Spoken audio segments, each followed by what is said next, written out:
next is the applications of double integrals to calculate the area. We earlier knew how to calculate the area using integration. So from the previous classes, you already know how to calculate area using integration. How do you do that? Suppose some curve is given to you, some region is given to you. Say this is your parabola and this is some straight line, say y is equal to x, and this is parabola y is equal to x square, right? In that case, your region was this one, and how do you calculate the integration? Using one integral. So in that case, you take the limits of y here and then perform the integration with respect to y. So that means you take this upper limit minus lower limit. So the upper limit is this value of x here, x and x square, and then not this one, I'm sorry. So what you do here, you take the limits of x and the values of function as x minus x square, and the limits of x, they varying from this point to this point. Here the point here is 0 0, and the intersection of these two, that is equal to 1 comma 1. So the integration limits are from 0 to 1. This you already know from the previous classes, that how do you calculate this area using this single integration. Now from the double integration also you can calculate the area. How do you do that? So area using double integration,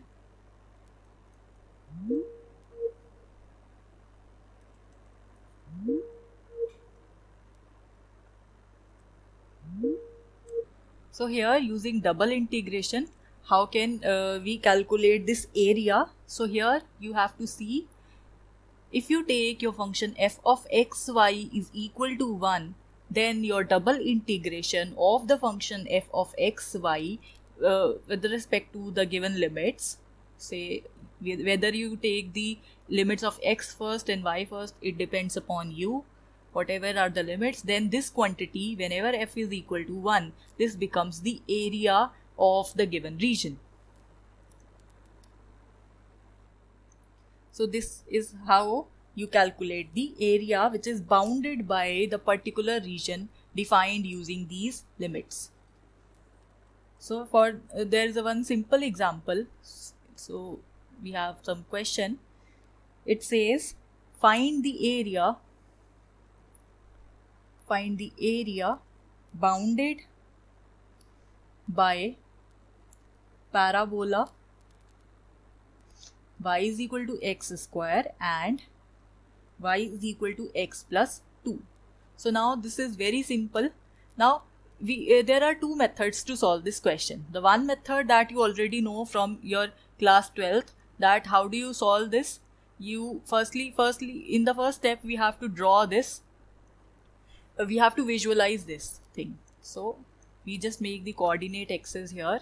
Your y is equal to x square, that is the parabola passing through origin, upward parabola. So this is y is equal to x square, and y is equal to x plus 2. This is a straight line, and whenever x is 0, the value of y is 2. Whenever x is 0, y is 2. So you have this point, and whenever y is 0, the value of x is equal to minus 2, right?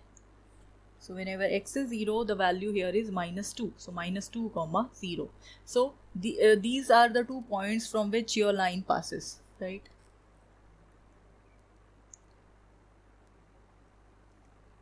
This is the straight line which is given to you. Now in this question you have to calculate what is the area which is bounded between these two lines. So you have to calculate this particular area. For this you also have to calculate what is this point. So here there would be 2 points of intersection. Whenever the value of, you have to calculate what is the point of intersection for this point and for this point. So this points comes out to be 2, 4 and this point comes out to be minus 1 comma 1. You can very easily compute these 2 points.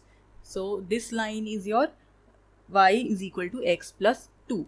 Now there are very 2 simple methods to solve this. First one is you can solve this using the single integration.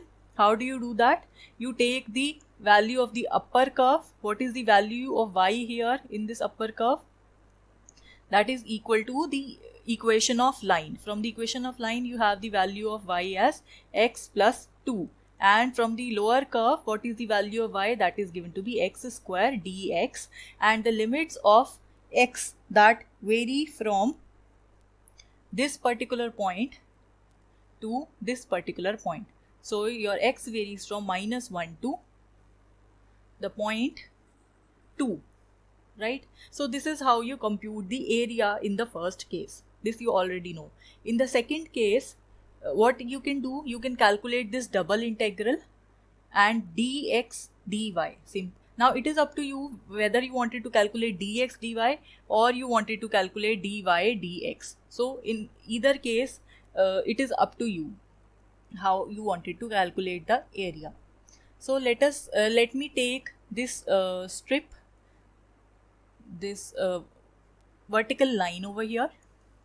So when you take this vertical line, what is the lower limit of y? Here the lower limit of y is equal to x square, and the upper limit of y, that is equal to x plus 2, and the maximum range from where to where you have to paint this thing, from this point to this point you have to paint this thing. So actually your value of x, that is equal to minus 1 to 2. So if you see, this also give you the area. If you see, this quantity is equivalent to this quantity. How? When you solve this, when you perform the integration with respect to y, so here this becomes x is equal to minus 1 to 2, and the integration of 1 into dy dx, that is equal to y, and the limits of y are from x square to x plus 2 dx. So this is nothing but, when you substitute the limits, this is equal to x plus 2 minus x square dx. So you see, this quantity is exactly equal to this integral. So whatever you were doing in the single integral is also the same in the double integral. You can also compute the area using this second integral, right? Double integrals. So you can very easily solve this. So let's quickly solve this one. So you have, when you perform the integration, what would be this?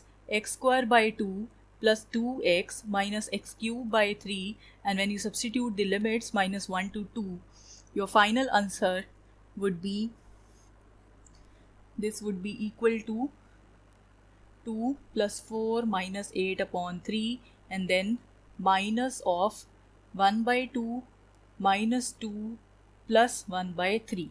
So your final answer would be equal to 9 upon 2. So this is the area of the given curve. So I hope this is clear to you all.